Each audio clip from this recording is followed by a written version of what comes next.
After the controversial decision by Donald Trump not to deploy Tomahawk missiles in Germany, the governments of European countries fear that the Russian dictator Vladimir Putin will see this as his only chance to strike at Europe.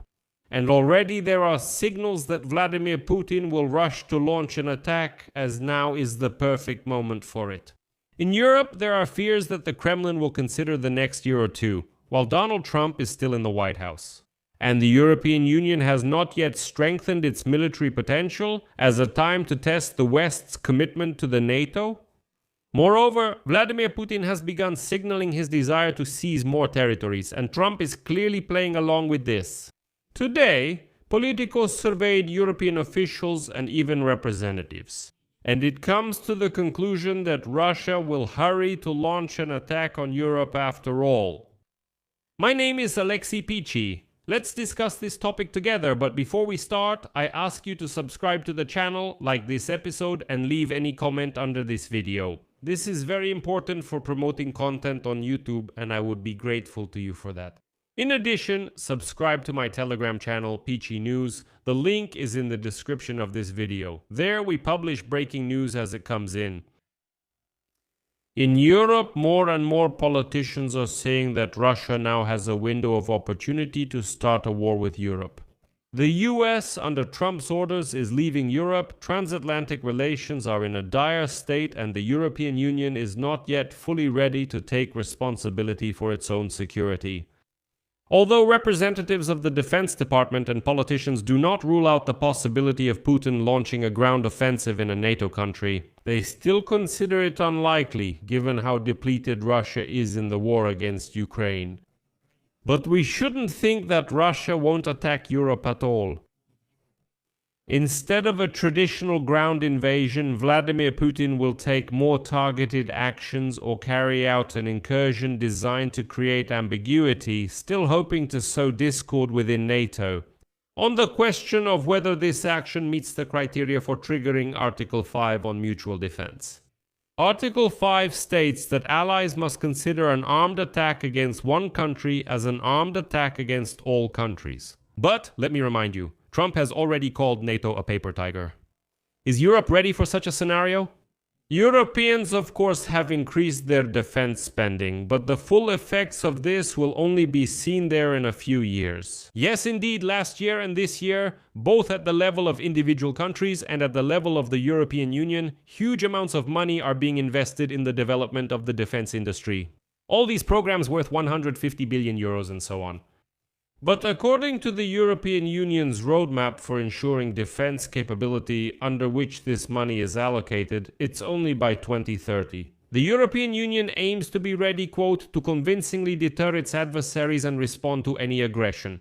But there's a problem.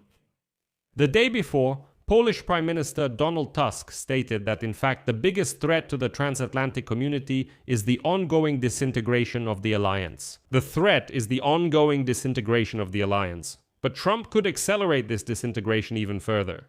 Look, if the Republicans perform poorly in the upcoming midterm elections for Congress in November, Trump may try to regain voter support by increasing pressure on NATO and Europe, and by further reducing support for Ukraine ahead of the presidential elections. In the United States of America in 2028.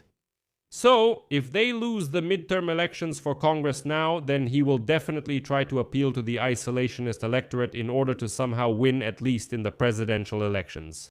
Not Trump himself, but Republican Party representatives. And here is your first signal. On Friday, the US announced the withdrawal of 5,000 American troops from Germany. Trump threatened to do the same with regard to Italy and Spain. And Trump stated that we won't stop at these 5,000, this is just the beginning. And right away, Trump cut aid to Ukraine from the US defense budget. That's a mere $400 million. And the US defense budget for next year is set at $1.5 trillion. This is how Trump is trying to pander to the same MAGA movement, which stands for Total American Isolationism. The day before, Zelensky, by the way, stated that this summer Vladimir Putin will decide whether to expand the war or finally start real negotiations.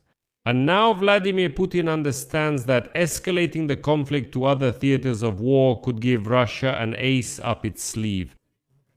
The way out for Putin is not peaceful negotiations, but rather expanding the conflict in order to eventually come to those peace talks. So that later, the war against Europe can be used as a bargaining chip. This would be during negotiations about Ukraine. It's obvious that Putin is unlikely to go for a direct ground invasion of Poland or the Baltic countries. But it could very well be an operation using drones. It could be an operation in the Baltic Sea. It could be something in the Arctic targeting some small islands. It could be an operation using that very same shadow tanker fleet because it's already militarized and so on. By carrying out such an operation, Vladimir Putin would be trying to put pressure on Ukraine's European allies while avoiding any possible reaction from the United States of America. After all, if there is no attack across the border, no direct ground invasion, then the United States of America might say that it doesn't have that much strategic significance. And no matter how bad Trump was, let me remind you how Joe Biden, too, at the beginning of Russia's full-scale invasion of Ukraine said, well, let's see what kind of invasion it will be. If it's really large-scale and serious, then we'll get involved. But if it's limited, as he put it, then maybe we won't react at all. But how can any invasion be called limited? It's already an invasion.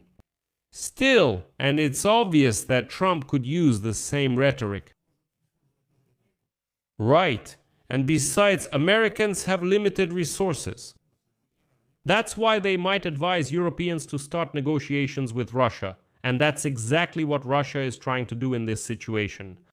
Moreover, right now, countries like Poland, Lithuania, Latvia, Estonia, Finland, and Sweden claim that Europe urgently needs to increase its missile defense and overall defense readiness.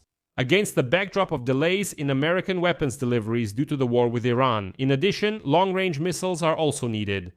As you know, Trump refused to deploy Tomahawk missiles in Germany, and the Europeans don't have such missiles of their own.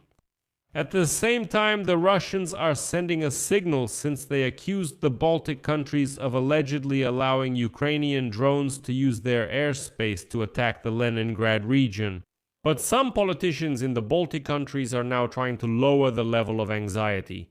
For example, Estonian President Alar Karis said that Russia is very busy in Ukraine. I don't think it has enough resources to try to wage war in the Baltic countries as well. I consider it extremely unlikely.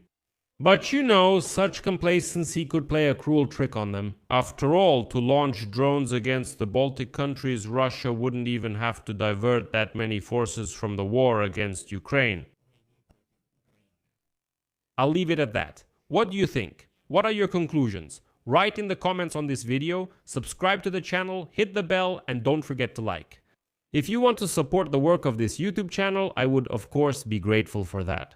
You can do this with any donation or a paid membership using the links and details in the description of this video or by using the QR code on your screens. That's all for now. Take care. Goodbye, everyone.